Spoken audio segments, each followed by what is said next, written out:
invite the private sector. Unfortunately, the private sector, that's why the incentive should be right. They have to think, how many products am I going to sell in your states? So one jacket does not fit all. What works in Lagos may not work in Benue. What works in Benue may not work in Kano. So we have to look within our environment.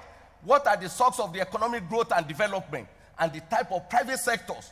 But what we know, there are some sectors in Nigeria that they will always be interested in whatever we are doing in this country, like construction, ICT, agri.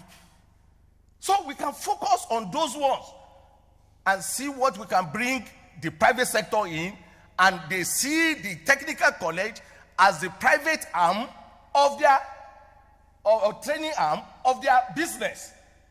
Because if you have a business, you engage graduates, you need to train them for 6 months. Why don't you ask them to spend 3 months in the technical college and the 3 months in your office, in your business? You save cost. In some cases, they can even do the whole 6 months in the technical college. But the point we are making is that we need a strong partnership. We need collaboration, cooperation between the state actors and the non-state actors, between the formal sector and in the formal sector. And that is why this project, based on the experience we have had in those 2 states, the government now said, it's okay, World Bank, and that's why we have to thank the federal government, that what you are saying makes sense. Can we have 40 of those technical colleges that are private sector driven? That is, you will not put money until there's an off-taker. And that's why we have the type of challenges.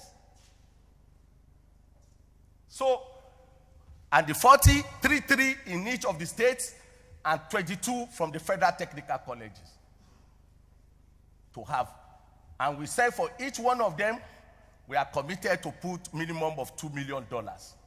So if you look at it, 40 to 50% of the total resources of this project is to create a centers of excellence. Each of your own technical colleges that you have nominated should be a center of excellence, not only for your state, but for your zone in Nigeria. For Kano, it should be centers of excellence, those 3 technical colleges in different trades for the whole of Northwest.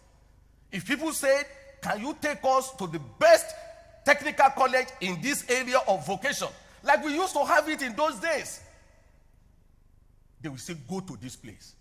Then people can come from Kebbi, from Katsina, and so on. The same thing with Northeast, and Southwest and South. The point I'm making this, they said to whom much is given, much is expected. It's a big responsibility for the 6 states that are here, that you are not trying to produce for your own local economy, because you can be looking at it, but in my state, we don't have many people. But look at it, that you are producing for your state, for your zone, and also you are providing for Nigeria. So when we are talking about FDI, people sending money from abroad to Nigeria, you will be thinking about people in your state working in other places and bringing money to your state. So this is the concept of the project, and then we did know also that despite we are spending 50% of this money inside the component 1, we know that will not give us the number. That will not give us the impact. Because if you look at it, even the number of technical teachers we have in Nigeria, how many are they? The number of technical people who wants to do students in technical and vocational, how many are they? So we have a responsibility to make sure we use this to have more students into technical and vocational, especially when they finish JS3. You can now help them so that as many of them who wants to move to the technical and vocational in SS or the technical vocational skills, they should be able to have that opportunity to be able to get this done. And I want to say again that for many of the students also, they waste a lot of time. They finish 12 years of education before they start moving into technical and vocational, because they didn't introduce them. And likewise, it happens to the graduates too. We have people here who are doctors, who are lawyers, who are now doing different things in their life because they didn't introduce them to what their interests and passion. So this will provide the opportunity, and we continue to say it. Anybody that if you have attended the technical colleges and technical education, you should be better off than somebody who went to a conventional college. Why? If you go to a technical college, you can still go to the university because there's NAPTEP. You can still do WAEC, technical drawing and so on. And you still go to the university because the requirement of university is very clear. So this concept of saying if you go to technical college, you can never become, you can. If you do well in maths and English and 3 other subjects, you go to university or polytechnics or colleges of education. Second, if you finish in a technical college, you can even set up on your own. You can have some skills you can even use when you are studying. And then you do something for yourself and make your life better. And a lot of people need middle-level manpower. Because sometimes why people are not doing job is that they are over-skilled. I mean, something a technical person can do, a graduate was what graduates are doing now. So why don't we get the technical college person to do the job, they register in Open University, and they can still become professor. And we have the best example in Nigeria today, and we talk about it all over the world. Professor Oluwaina, who started as a carpenter. Life. The father was a carpenter, he started as a carpenter. Today, Professor Emeritus, he was head of NAPTEP at one time. We need more of those type of people. That wherever you start in life should not limit you. Your limiting factor in life should only be yourself. Your environment, your circumstances, your parents, whatever should not be your limiting factor. Your limiting factor should be yourself, that you should have done this better. So for component 2, I'm very happy today. This is the biggest, if they ask us in the World Bank, Dilip is here, all of us in the World Bank, the one that we think can make a biggest change in the technical and vocational system is component 2, informal apprenticeship. That's where we have the numbers. That's where we have the numbers. Because somebody will say, if you have 200 million for this project, can you engage up to 10 million young people? 5 million? 1 million? Where are we going to get it in our technical and vocational college? So we can only get it, the maximum impact, only when we focus to where our people, where are they now? If you come out of this place, go anywhere in Nigeria, you see people in the informal sector, carpenters, fashion designer, all whatever it is the only place in the system in Africa that you see young people doing things on their own and improving their life, learning from master craftsmen. And to make it more important, Nigeria is the only country you have association for everything. They even organize themselves, phone repairers. You are not the one, not government. So what we are not saying in this project is that we have to use this project to address some of the fundamental problems we have within the TVET system, which I'm very happy Professor Bagaji has been focusing on. And all his team, ADK, Suleiman, everybody in NBTE, the issue of National Skills Qualification Framework. If you go to university and you said you read engineering, does that make you an engineer? If you go to university, you read law. If you don't go to law school, do you? So why is it that somebody will say, oh, I'm a mechanic? Who told you are a mechanic? Who told you are a fashion designer? You will have to connect all this informal sector to our National Skills Qualification Framework. So that whatever you are doing, they base it on your competencies. I will not talk too much because that's why I'm happy Professor Bagaji is here. But this project is committed to make sure we support and give all what is required by NBTE to strengthen the National Skills Qualification Framework. So that even when our young people, they travel abroad, they will not repatriate them again. They don't repatriate people who have skills in developed countries. We heard of it. Go to Mexico, Brazil, who go to US. They don't repatriate them because they have skills. So the same thing with our young people too.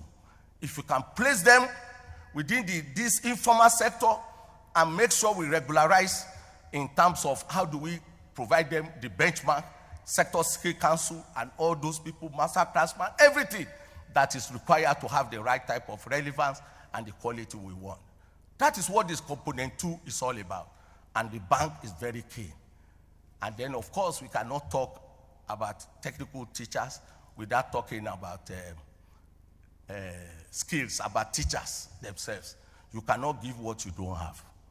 Many of our teachers are still with the same type of knowledge many of us went through, with that level of training and competencies that is required to deliver for the children of nowadays. So that's another very big. I mentioned all these things to let you know that most of all what we are trying to do in this project is to look at the critical areas to which we can make a difference in the life of our young people. Because I can give you an example. You see acquisition center everywhere. You see people training people everywhere. They will say they give them certificate. I said, many of us that we are here, we went to university. Is your university not accredited? When our children go to this acquisition center, who accredit those acquisition centers? The children who are, the teachers who are teaching there, like your professors in the university, are they not certified? Are they not accredited? Who accredit them? We have to look to this issue of how do we make sure we get the best out of this system, in which a lot of people are doing a lot of things, but we have to strengthen the system and see how we link all these things. So, ladies and gentlemen, I talk like this with passion because I know that at the end of the day, all what we want to do is possible. Urgency is what is now required of us. Many of these things we are talking here today, if you check those people and be in the system, they must have been talking about this 10 years ago, 5 years ago. In fact, some people I met today, they said they talked about it yesterday. But the opportunity for this project is that we should start and doing something. So the issue of urgency is very, very important. The second one is that don't ever leave this place. I think one institution, one college, one state can solve all this problem. We need coalition. We need a critical mass of Nigeria who are committed to the ideals of improving skill development. So we need partnership. We need collaboration. We need cooperation between the formal sector and informal sector, between state actors and the non-state actors. And the state actors are the relevant MDAs. Multisectorally, you need technicians in all sectors. So it's not about education alone, agri, health, technicians everywhere. So we should stretch our hands of fellowship. Don't see it about education alone. See it about skills. It's cross-cutting. So we need this coalition of different interests and open up to them. If anybody is talking about skills in Nigeria now, don't ever tell them ideas is not interested. Just let the World Bank know. Because we need the numbers. And all what we require from you, what are you doing yourself? What are the binding constraints that you cannot do more? I think that's the way we should be looking at these skills. We should not assume that people are not doing things. Let's look at what people are already doing. What innovation can we bring in? How can we scale it up? How can we widen the scope? And how can we bring innovation, the issue of digital, to all what we are doing? If we do all these things, then we should be able to achieve the objective of this project. So when people are talking, oh, we want more of this, more of that in TVET, those of us in the Ideas family what we'll be talking is that we want more results. Why? Because we have achieved, and we want more results. And if you have more results, definitely more money will come. Not the situation we have now. Anybody you talk to in TVET system, now, they will tell you money. I need money. I need money. Now, money is available on TVET, 200 million in the next 3 years. Can we turn it around?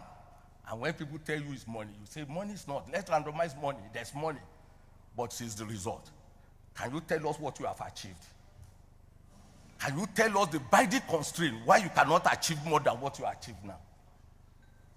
Can you tell us how do you sustain what you are achieving now? And what is the cost-effectiveness and cost efficiency?